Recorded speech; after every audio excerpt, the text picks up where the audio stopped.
Dios tiene un plan desde el principio hasta el final. Y en ese plan tenemos que ver el hilo conductor que une todos los acontecimientos de la historia. Nada ocurre por casualidad, nada. Ni una hoja de un árbol se cae sin permiso del Señor. Algunos dicen, uy, es que la naturaleza tiene una fuerza. La naturaleza tiene la fuerza que Dios le ha proporcionado. Nada tiene fuerza por sí mismo. Nadie puede levantarse más de lo que Dios le permita levantar. Es más, la Biblia nos enseña que el Señor es el que quita y el que pone. Hay momentos en los que Dios necesita a un bárbaro y a un criminal como Nerón. ¿Sí? ¿Cómo no? Hay momentos en los que Dios permite que se levante un Nabucodonosor, pero cuando no le hace falta, Dios lo quita. Hay momentos en los que Dios tuvo que necesitar a un Poncio Pilato, porque si no hubiera habido un Poncio Pilato, seguramente muchas profecías nunca se hubieran cumplido. Pero hoy en día a nadie se le ocurriría ponerle a su hijo Poncio Pilato, pero Jesús le han puesto los padres a muchísimos hijos, porque Poncio Pilato ya ni se habla prácticamente de él. Dios es el que controla la historia, el que maneja los políticos, el que maneja la naturaleza, incluso hasta el diablo. Tiene que pedirle permiso a Dios para cada una de sus actuaciones. Y los políticos que están ahora en la calle, pues algunos pueden ser mejores, otros pueden ser peores. Yo ahí ni entro ni salgo porque yo como cristiano no pierdo mi tiempo en esas cuestiones. Yo sé a lo que Dios me ha llamado y a lo que Dios no me ha llamado. Lo tengo clarísimo. Dios me ha llamado a mí a predicar el Evangelio. A Cristo crucificado y a este resucitado y punto. Y todo lo demás. Nuestra obligación es orar. Nuestra obligación es respetar. Nuestra obligación incluso es someternos a las autoridades siempre y cuando, escuche bien, siempre y cuando no vayan en contra de la palabra. Hasta ahí podíamos llegar. Mientras vayan en una línea que no vaya en contra de la palabra de Dios, de acuerdo, por ahí entramos. Pero en el momento en el que se dicte una ley, en el que nos prohíban, nos impidan en un momento determinado hasta predicar el Evangelio, como ha habido ocasiones, y en este país se ha prohibido predicar el Evangelio, y en este país se han quemado a cristianos, y en este país se ha torturado a cristianos, y se han quemado Biblias, etcétera, etcétera, nosotros automáticamente, por encima de la autoridad, del sometimiento al hombre, nos sometemos a la autoridad, de la máxima autoridad que es nuestro Dios, y al cual honramos y servimos con nuestra vida. Hay momentos en la Biblia en la que encontramos que hay personas, creyentes, grandes hombres de Dios, que se sometían a la autoridad del momento, pero llegaba un momento en el que decían, amigo, hasta ahí podemos llegar. Tenemos el caso de los discípulos, cuando dice la Biblia que por predicar el Evangelio, por orar por la gente necesitada en las calles de Jerusalén, fueron confrontados por las autoridades de la época y les prohibieron categóricamente predicar el Evangelio. Y Pedro y Juan dijeron, por encima de vosotros nosotros obedecemos a nuestro Dios, porque no vamos a dejar de predicar lo que hemos visto y lo que hemos oído. Y ellos, aunque fueron torturados, aunque fueron puestos en la cárcel, ellos seguían predicando el Evangelio. ¿Por qué? Porque nosotros nos sometemos 100% al Señor y al hombre con condiciones. Al Señor nos sometemos 100%. Todo lo que Él mande, todo lo que Él ordene, aunque no lo entienda, lo tenemos que acatar. Hay momentos en los que Dios a lo largo de la historia dio leyes, mandamientos a sus hijos que son muy difíciles de entender. Por ejemplo, cuando Dios le pide a un padre que sacrifique a su hijo sobre un altar. Díganme ustedes si eso no tuvo que ser una prueba tremenda. Cuando el Señor permitió que a José lo vendieran sus propios hermanos y fuera acusado de un falso delito que no había cometido, como era abusar de la esposa del amo, de Potifar, ¿verdad? Sin embargo, nosotros sabemos perfectamente que para poder vivir en paz y en armonía, con el que tenemos que llevarnos bien es con el Señor. Porque Él nunca nos va a fallar, amén, hermanos. Él nunca nos va a fallar. Quiero que vengan conmigo a una de las cartas que el apóstol Pablo escribió a su hijo en la fe, a Timoteo. Y en una de las cartas que Pablo le escribe a Timoteo, es muy interesante lo que nos dice en 1 Timoteo capítulo 2. 1 Timoteo capítulo 2 dice, verso 1, exhorto ante todo a que se hagan rogativas, oraciones, peticiones y acciones de gracias por todos los hombres. Esa es nuestra obligación, orar por todos los hombres, por los reyes y por todos los que están en eminencia, para que vivamos quieta y reposadamente en toda piedad y honestidad. Pero la iglesia no está en este mundo, hermanos, para casarse con nadie. La iglesia, el pueblo de Dios está en este mundo para denunciar el pecado. La iglesia está en este mundo para ser una voz profética en contra de la corrupción, en contra de la injusticia, en contra de todo aquello que Cristo no haría y que Cristo no mandó. ¿Cuántas veces oímos comentarios de la gente que dice, en este país la justicia es un cachondeo? ¿No habéis oído ese comentario? En este país la justicia no existe. Y es tremendo, ¿no? Es tremendo ver a veces auténticas injusticias en nombre de la falsamente llamada justicia. Pero nosotros no tenemos que derrumbarnos y tenemos que sentirnos, digamos, defraudados. Porque yo siempre he dicho que para no sentirte defraudado lo mejor es no esperar nada de nadie. Y si tú pones una confianza, una fe, una expectativa, una ilusión en proyectos, en ideas, en un programa electoral, o llámalo como quieras, y luego no se cumple por lo que sea, porque no se pudo, porque no se quiso, por lo que fuera, pues mucha gente se lleva tremendas desilusiones. Y por eso muchas veces en los países el nivel de abstención de la gente que tenía que haber votado es enorme. ¿Por qué? Porque la gente está quemada. La gente pasa de todo.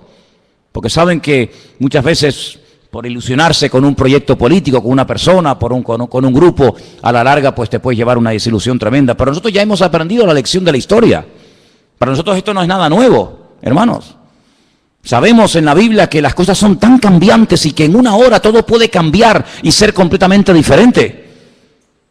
Dice la Biblia que hubo un momento en Canaán, en la tierra de Canaán, donde vivía Jacob con sus hijos, que había hambre, había necesidad, no había trabajo, los animales estaban muriendo de sed, no había comida, no había nada. Y Jacob manda a sus hijos a Egipto. Y todos conocemos, hermanos, que allí en Egipto se encontraba su hijo José. Y todos, para no alargar demasiado la historia, todos sabemos que con el paso del tiempo toda la familia, casi 70 personas, deciden trasladarse de Canaán a Egipto. Y cuando llegan a Egipto, pues José es una de las personas más importantes del imperio de Egipto. Y el faraón le dice, oye, recibe a tu padre y las mejores tierras, las mejores posesiones, dáselas. Y se fue a la tierra de José, en la desembocadura del río Nilo. Y allí pues ellos llevaron una vida de maravilla. Pero dice la Biblia que cuando murió ese faraón, todo cambió. Aquello que empezó tan bonito, aquello que empezó siendo algo tan maravilloso, una puerta abierta de ser pobre gente allí en Canaán que no tienen ni para comer, ni agua tenían, y ahora verse como las personas más importantes de Egipto, pero todo cambió. Dice que se levantó otro faraón que fue completamente diferente al anterior faraón y lo fue convirtiendo paulatinamente, poco a poco, en la mano de obra barata, en auténticos esclavos. Y aquello que empezó tan bonito terminó siendo un desastre. Y dice que la aflicción, el llanto, la muerte, la esclavitud se apoderó de aquellos miles y miles de personas que se habían ido reproduciendo y reproduciendo en Egipto. Y bueno, y cada día era peor, y más presión, no salieron a tiempo. Tenían que haber salido antes, pero no supieron discernir los tiempos. Se quedaron demasiado tiempo en Egipto. Tenían que haber ido y salir, pero se quedaron allí. ¿Por qué? Porque se sentían cómodos, había trabajo, había abundancia, había prosperidad. ¿Para qué voy a volver otra vez a Canaán? ¿Para qué? No salieron a tiempo. Y dice la Biblia que de la noche a la mañana se promulga un edicto donde el faraón decreta que todos los niños tienen que morir asesinados, arrojados vivos al río Nilo. Y dice, pero bueno, ¿y a qué viene esto? Amigo, el diablo también tiene sus planes, ¿sabes? El diablo también tiene su agenda, tiene sus proyectos, tiene sus objetivos. Y dice la Biblia que el pueblo comenzó a clamar. El pueblo comenzó a desesperarse porque veían que aquello iba a peor y a peor y a peor. Y todos conocemos, hermanos, que después de 40 años prácticamente de no saber nada de este hombre, de repente el Señor llama a un anciano, porque ya Moisés era un hombre ya muy mayor, y el Señor lo llama, le dice, saca de la esclavitud a mi pueblo. ¿Quién lo diría? ¿Quién lo diría cuando José fue y habló con el faraón y se presentó ante el faraón y repartieron aquellas tierras y se les permitió construir ciudades para que ellos vivieran tranquilos con sus leyes, con sus costumbres, con sus tradiciones, con sus cánticos, con su típica vida, ¿verdad? ¿Quién les iba a decir que aquello se iba a convertir en una auténtica tragedia y dolor? Pero bueno, así son las cosas. Y tuvieron que aprender que poner la confianza, poner la fe en el hombre es lo peor que una persona puede cometer en esta vida. Hemos aprendido de la historia, hermanos, hemos aprendido los cristianos a base de sangre, a base de martirio, a base de muerte. Maldito el hombre que confía en el hombre. Es interesante notar que cuando el Señor Jesucristo le dice a sus discípulos en el Monte de los Olivos que la ciudad de Jerusalén va a ser sitiada, que el templo va a ser destruido, con una agresividad tan brutal que dice que no quedaría ni piedra sobre piedra, es interesante que la historia dice que muy pocos cristianos murieron en aquellos días, en el año 70 después de Cristo en Jerusalén, porque ellos habían recordado, ellos sabían que el Señor Jesucristo había profetizado la futura destrucción de Jerusalén y del templo. Y dice que murieron miles de judíos, pero muy pocos cristianos. ¿Por qué? Porque recordaban las palabras del Señor y el que tenían que salir de allí y supieron interpretar los tiempos. Y nosotros si algo necesitamos hoy en día más que nunca es discernimiento espiritual. Amén. Las cosas no ocurren por casualidad, saber por qué pasan estas cosas y de dónde salió y por qué está ocurriendo esto. Y hermanos, estamos oyendo en estos días en televisión nombres de los tiempos de la Biblia. Dice la Biblia que el primer poderoso de la tierra, por así decirlo, el primer tipo del anticristo, el primero de todo fue Nimrod. Tremendo. Y en estos días hemos oído hablar de la destrucción de la ciudad de Nimrod, ¿verdad? ¿Qué te parece? Y estamos oyendo hablar otra vez de Nínive. Y estamos oyendo hablar de lugares bíblicos.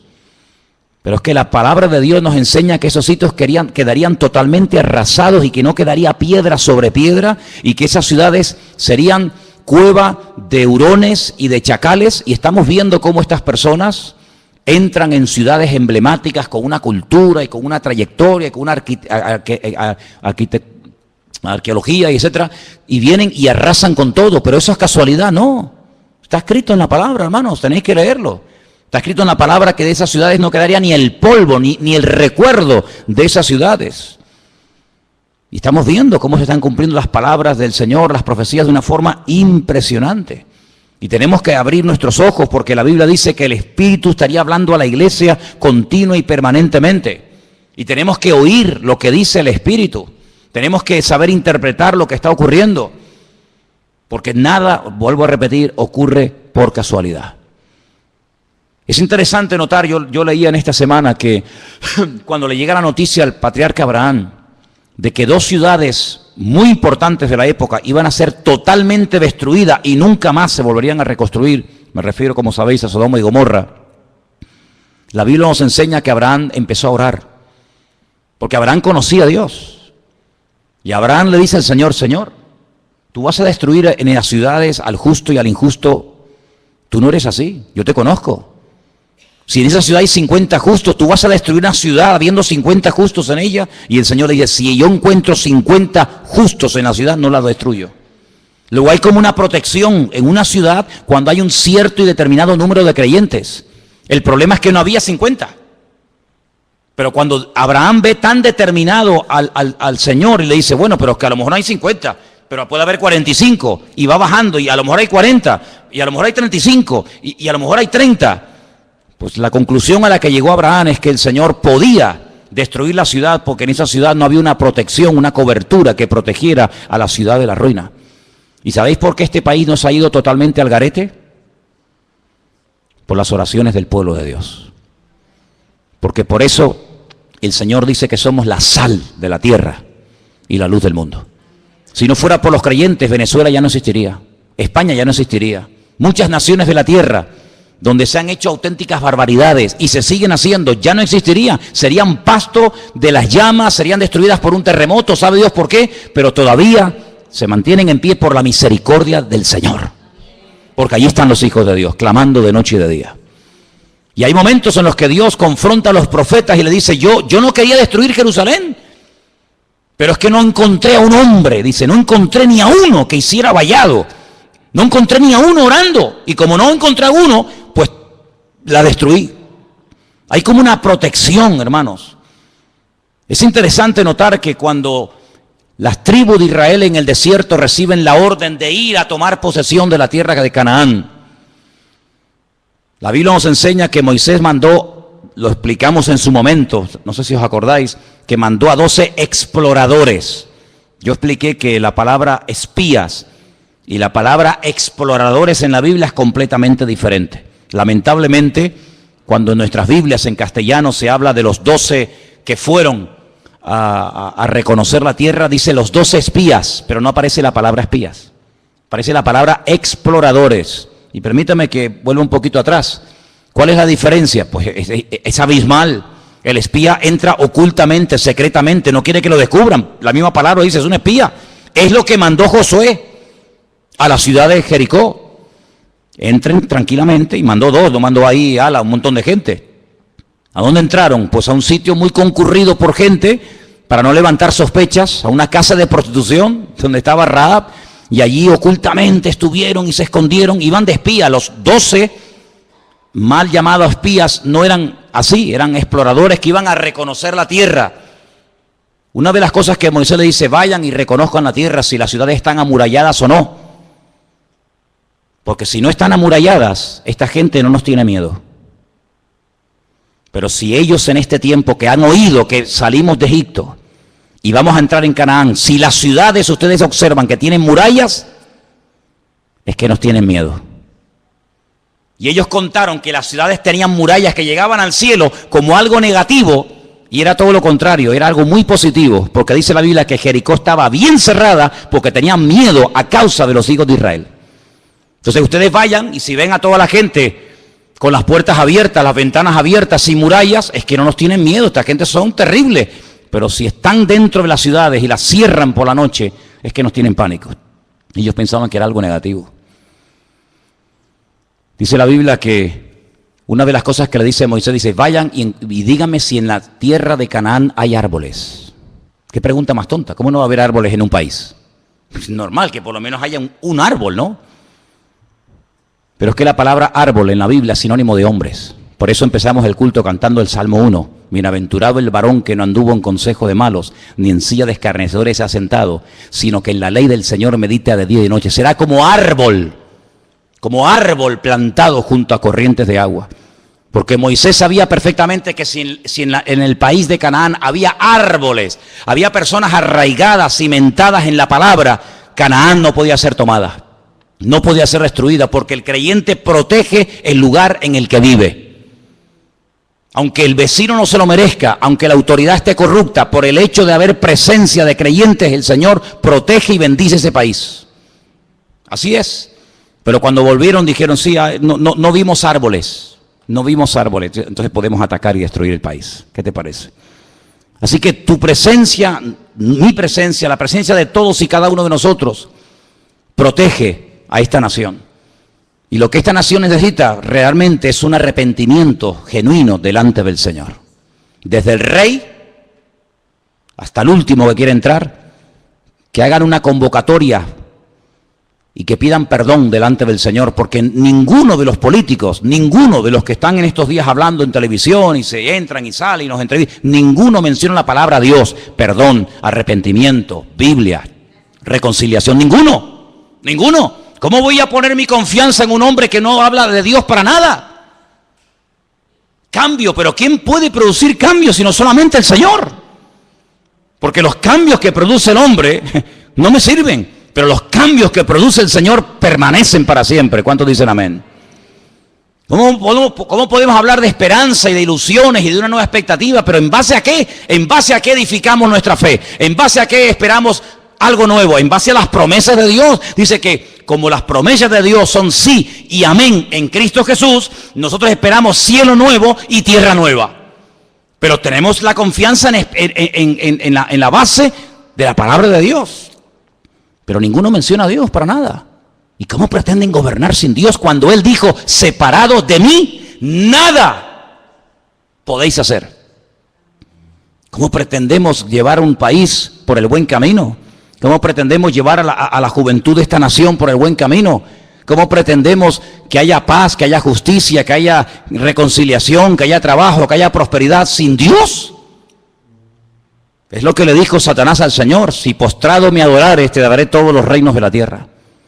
Es pan sin Dios. Ya muchos propusieron pan sin Dios, ¿verdad? Pero nosotros solamente os digo algo, hermanos, tenemos que orar para que nuestra fe no decaiga en estos días, para que nuestra confianza esté puesta en el Señor. Porque verdaderamente, hasta que en este país no haya un reconocimiento y un arrepentimiento delante del Señor, no habrá un verdadero cambio. ¿Nosotros por qué hemos cambiado? Porque el Señor nos cambió. ¿Por qué seguimos cambiando y tratando de mejorar? Porque el Señor pone ese sentir en el corazón. Pero ¿cuántos políticos son ateos? ¿Cuántos políticos aprueban la homosexualidad, el lesbianismo, el aborto? ¿Cuántos? Todos somos iguales. Mentira. ¿Cómo que todos somos iguales? ¿Cómo va a ser igual un hombre que una mujer? ¿Cómo va a ser una mujer igual que un hombre? ¿Cómo va a ser igual un anciano que un niño? ¿Cómo va a tener los mismos derechos una persona que es un vago, que no ha trabajado en su vida, ni quiere trabajar, ni quiere cambiar, sino quiere vivir del cuento? ¿Cómo le voy a quitar yo a este, que es una persona que ha trabajado, ha sufrido, ha sudado la camiseta, y se lo voy a quitar a este para dárselo a este que es un vago? ¿Pero por qué? Cuando la Biblia dice, esfuérzate, esfuérzate, esfuérzate, y Dios es galardonador de los que le buscan, y el que no le busca, pues no te galardona, hijo.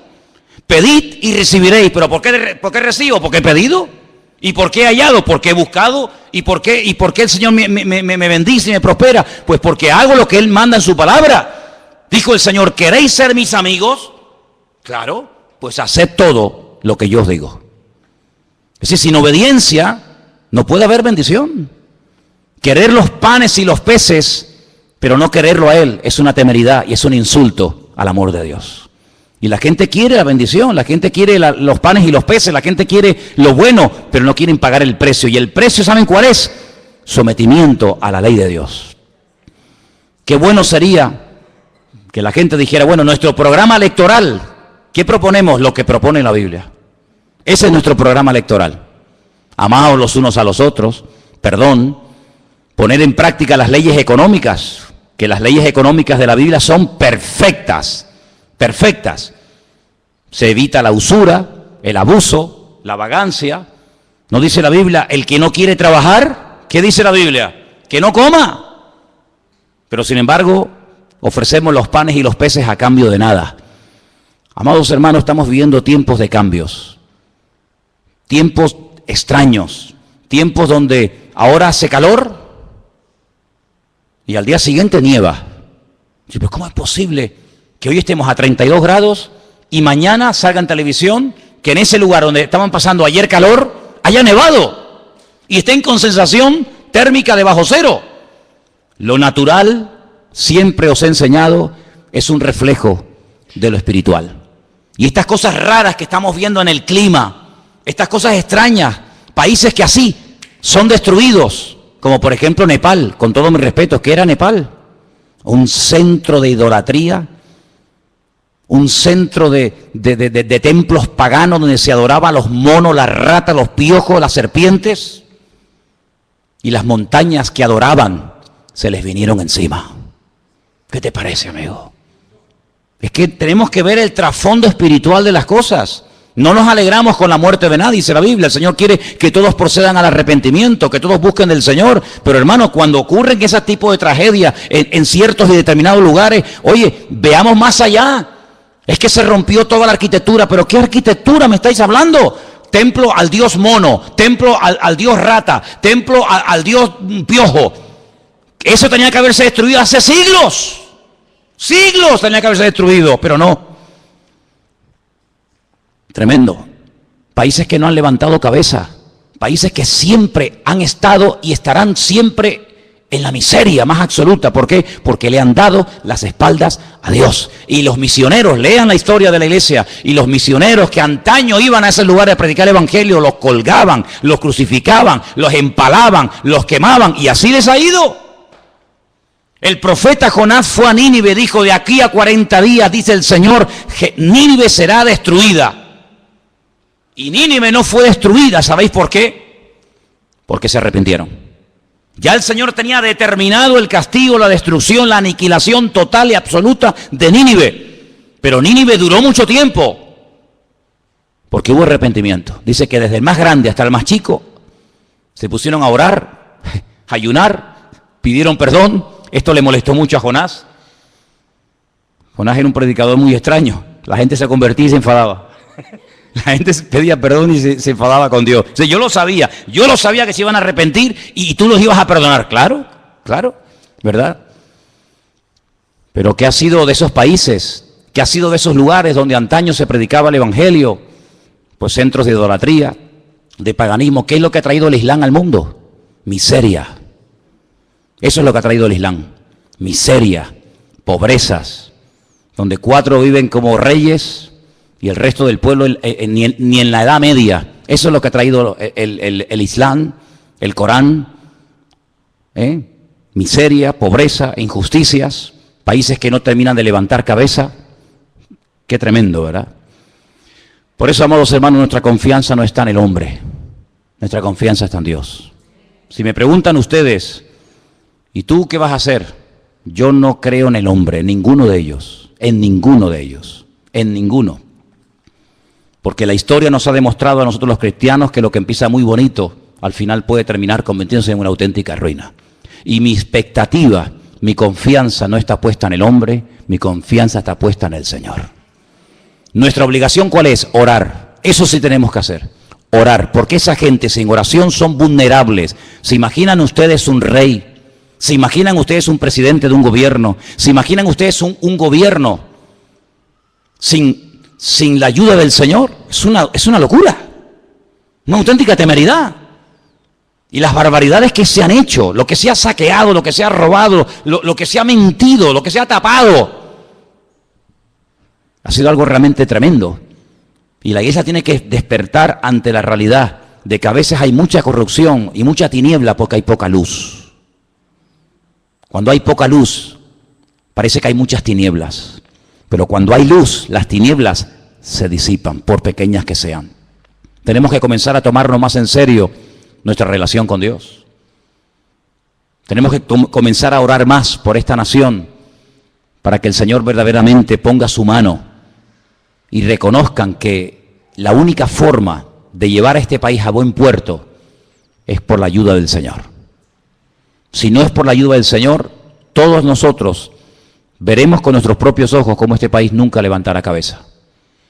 Porque España, sinceramente, por la historia, España no merecía ni existir. Pero Dios ha tenido tanta misericordia y compasión de este país, pero porque en este país se ha derramado mucha sangre de hombres y mujeres que dieron su vida por Cristo. Cuando miramos al continente latinoamericano, desde prácticamente el sur de los Estados Unidos hasta la Patagonia, donde hay millones y millones y millones, docenas de países que hablan nuestro propio idioma, ¿verdad? Y la Biblia que utilizan es igual que la nuestra, pero ¿quién la tradujo? ¿Quién tradujo esa Biblia? Un hombre que se jugó la vida y un hombre que murió como un mártir por escribir la Biblia al idioma castellano.